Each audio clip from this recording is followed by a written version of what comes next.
በስመ አብ ወወልድ ወመንፈስ ቅዱስ አሃዱ አምላክ አሜን። ገብርኄር ዝቅዱስ ቃል ጎይታ በምስላ ኣብ ደብረ ዘይት እንደቅ መዛሙርቱ ካብ ዝመሃሮም ትምህርትታት ሓደ እዩ። ብዛዕባ እቲ ምስላ ክዛረብ ከሎ ከም ዝበለ ኣሙና አገልጋሊ ጎይታ ነዚ ቃል ዚ ንማንም ሰብ ኣይኮነን ተዛሪብዎ እወ ንማንም ናይ መንፈሳዊ ምግባር ዘይነበሮ ዝተዘርበ ኣይኮነን። ጎይትኡ ንዝሾሞ ሽመት ወይ ጸጋ ብኽብርን ብኽንክንን ንዘይሓዘ ሰብ ኣይኮነን ተዛሪብዎ ወይ እውን ኣብ ቅድሚ ጎይትኡ ጎይታዬ እንታይ ኮን ይብለኒ ይኸውን ኣብ ቅድሚ ጎይታይ ምስ ቆረብኩ እወ ኣብ ቅድሚ ጎይታይ ጠጠው ምስ በልኩ ጎይታዬ ኣብ ቅድሚኡ ዝሓተኒ ሕቶ እንታይ ኮን ይኸውን ዝብል ሕቶ ኣብ ሕልንኡ ንዘይመላለስ ዝነበረ ሰብ ኣይኮነን። ጎይትኡ እሙን አገልጋሊ ኢሉ ዝጸውዖ እንታይ ደኣ ካብ ጎይትኡ ዝተሾሞ ሽሞት ዝፈልጥ እንታይ ከም ዝተሾመ ፈሊጡ በየናይ ክእመን ከም ዘለዎ ዝረዳእ ሰብ እዩ። እወ መን እዩ እቲ እሙን አገልጋሊ? ኣብቲ ቃል ከምዚ ይብል ጎይታ ድማ ከምቲ ክገይስ ዝደሊ ሰብ እሞ ንኣገልገልቱ ጸዊዑ ገንዘብ ዝህቦም እዩ። ንነፍሲ ወከፎም ድማ ነቲ ቀዳማይ ጸውዖ 5 መኽሊት ድማ ሃቦ። ነቲ ካልኣይ እውን ጸውዖ 2 መኽሊት ድማ ሃቦ። ነቲ ሳልሳይ ድማ ጸውዖ 1 መኽሊት ድማ ሃቦ። ንኹሎም ከከም ዝግብኦም ሂቡ ድማ ፋነዎም ኪዱ ንጎድሉ ኣፍሪኹምሉ ድማ ጽንሑ በሎም። እዛ መኽሊት እዚኣ ፍረ ካብ ጎይቶም ዝተዋሃበቶም ንዓኣቶም ብዙሕ ፍረ ንኽፈርዩ መንገዲ ዝኸፈተትሎም እያ። ስለዚ ከዓ እዩ ከከም ዝተዋሃበትኩም ኣፍርዩ ዝበሎም። እምበኣር ማንም ሰብ ኣብ ቅድሚ እግዚኣብሔር ከፍርየሉ ዝግባእ ዝተዋሃቡ ፍረ ኣሎ ማለት እዩ። ለካ እግዚኣብሔር ንኹሉ ሰብ ኣብ ቅድሚኡ ኣቑሙ እቲ ዝተዋሃበካ ፍረ ፍሪኻሉ ዶ ኢሉ ክሓትት እዩ። ወ 5 ዘይተዋሃበ ክህሉ ይኽእል እዩ፣ በዓል 2 ግን ኣሎ። 2 ዘይተዋሃበ ክህሉ ይኽእል እዩ፣ በዓል 1 ግን ኣሎ። ካብዘን 3 ፍርያት እዚኣተን ግን ማንም ሰብ ወፃኢ ዝኾነ የልቦን። ከከም ጸጉኡ ይፈላለ ይኸውን እዩ። ንገሊኡ ናይ ምስባክ፣ ንገሊኡ ናይ ምዝማር፣ ንኹሉ በብዝተዋሃበ ጸጋ ንናይ እግዚኣብሔር ኣገልግሎት ክጽመድ ዝተዋሃቦ። ካብዛ ኣገልግሎት ዝወፃእ ግን ዝኾነ ማንም የልቦን። ከምቲ ሐዋርያ ቅዱስ ጳውሎስ ዝበሎ ኩሉ ከከም ዝተዋሃቦ ጸጋ ዕየ።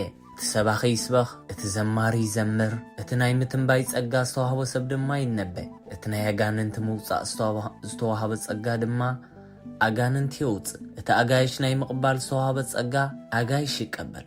ኩሉ ግን ከከም ዝተዋሃቦ ኣብ ቅድሚ ጎይታ እሙን ኮይኑ ይረኸብ ዝበለ። ስለዚ ኩሉ ሰብ ኣብ ቅድሚ እግዚኣብሔር ዝተዋሃበ ጸጋ ኣሎ ማለት እዩ። ኣነ ተራ ሰብየ እግዚኣብሔር ዝሓተኒ ነገር የብለይን፣ ኣብ ቅድሚ እግዚኣብሔር ዝሕተተሉ ነገር የብለይን። ቀሺ ኣይኮንኩን፣ ዲያቆን ወይን ኣይኮንኩን ክንብለሉ ንኽእል ነገር የልቦም። እንታይ ደኣ ኩሉ ሰብ ኣብቲ ዝተዋሃበ ጸጋ እሙን ኮይኑ ክርከብ እግዚኣብሔር ይደልዮ። ኣብ ነውሶ ከፍ ናብራናን ስራሕናን፣ ኣብ ሓዳርናን፣ ኣብ ትምህርትናን፣ ኣብ መንፈሳዊ ናብራናን፣ ኣብ ማሕበራዊ ህይወትናን እሙናት ክንከውን ይደልየና። ምክንያቱ ሓደ መዓልቲ ንስኻ እቲ ዝተዋሃበካ ፍረ ኣፍሪኻ ከምቲ ዝሃብኩኻስ ኣፍሪኻ ዶ?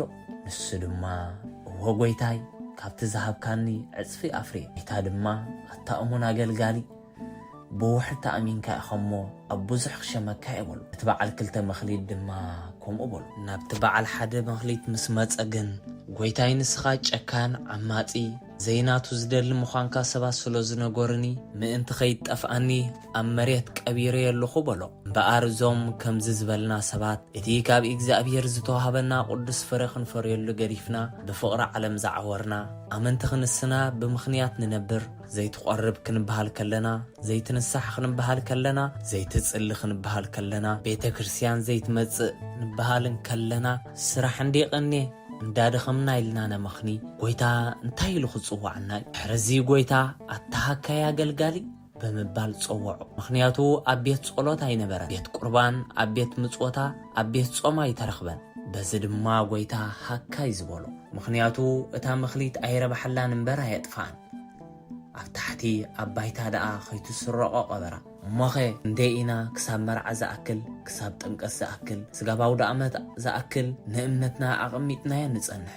እዚ ድማ ናይታ ኣካይ ኣገልጋሊ ኣካይዳ ዘርኢ እዩ ምክንያቱ ወዲ ሰብ ንኸይጽሊ ግዜ የብሉ መጽሓፍ ቅዱስ ንኸይንብብ ግዜ የብሉ ንብእምነት ዝቐርቡ ግብርታት መብዛሕትኡ ንኸይገብር ግዜ የብሉ ምክንያቱ ኩሉ ግብሮም ተኺድ ነዚ ድማ እዩ ጎይታ ኣታሃካይ ኣገልጋሊ ዝበሉ ንኩሉ መንፈሳዊ ምግባር ዘይተተግህ ነፍሲ ኩሉ መንፈሳዊ ግብሪ እግዚአብሔር ዘይትውፈ ነፍሲ ንኩሉ ዝተገብረላ ውዕለታት ዘይትዝክር ነፍሲ መወዳእታኣ ሃካይ ተባሂላ እያ ትጽዋዕ ኣብ መወዳእታ ጎይታ ንኣገልገልቱ ጸውዖም እሞ ኣእዳውን ኣእጋሩን ኣሲርኩም ሰድዎ ናብ ቤት ድቕድቕ ጸልማት ድማ ደርቢዎ ናብቲ ምሕርቃም ኣስናንን ንብዓትን ዘለዎ ይእትውዎ በሎም ነቱ ዘለዎ ወስኽዎ ነቱ ዘይበሉ ግና ይሕድግዎ ይሕዲኩም ከዓ ነቲ በዓል 5 መኽሊት እሙን ኣገልጋሊ ሃብዎ በሎም ስለዚ ኩልና በቲ ዝተሃበና ፍሬ ቅዱስ ፍሬ ክንፈሪ ይግባአና ወስብሃት ለእግዚአብሔር ወለወላዲቱ ድንግል ወለመስቀሉ